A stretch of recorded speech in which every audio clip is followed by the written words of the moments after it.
Yes, you know what is before you is a notice of motion application.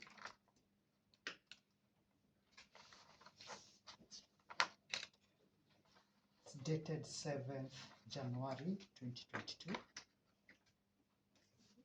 The same is supported by the supporting affidavit of Corporal Julio Mutebei.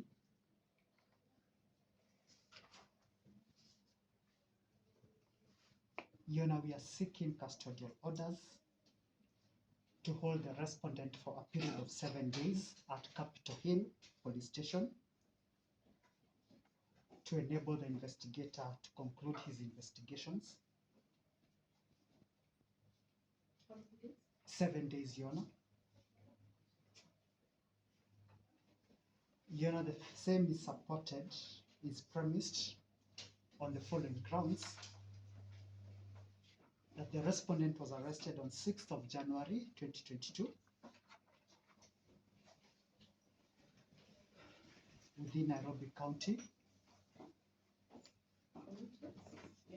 Yes, Your Honor. The respondent further holds a dual citizenship of Congo and Kenya. Your Honor, he's believed to be a businessman traversing between the two countries,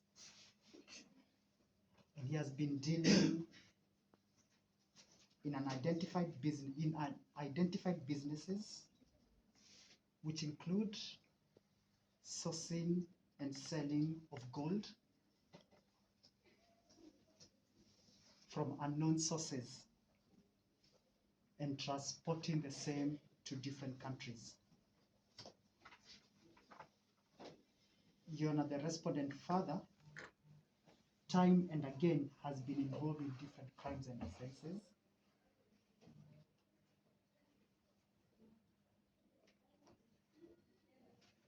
Your Honor, in this particular matter, the same was reported by a complainant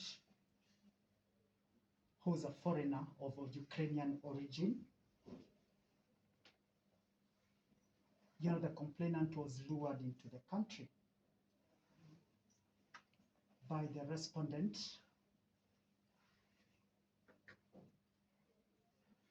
with the view that he was going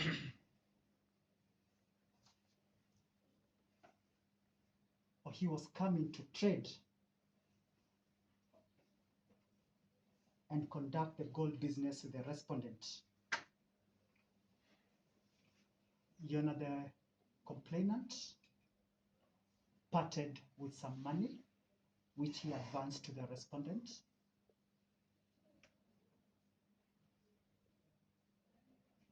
He even paid for the security of the gold.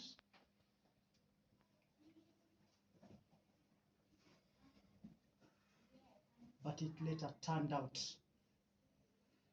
that there was no such business and he had lost his money to the respondent.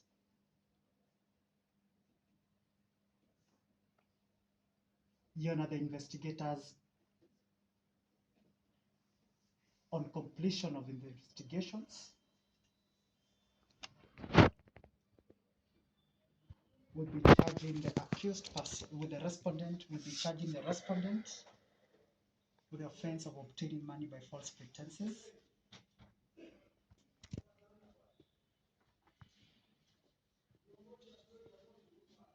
Your Honor, within the 7 days, the investigating officers wish to have the complainant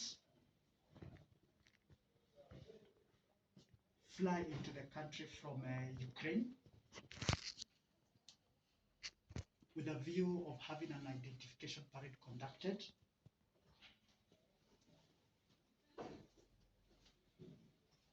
Secondly, Your Honor,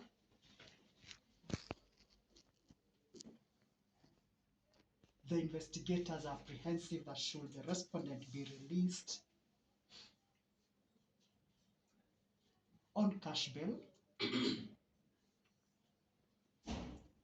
there are high chances that he may leave the country, taking into account that he's also a Congolese citizen and holds a passport of that country as well.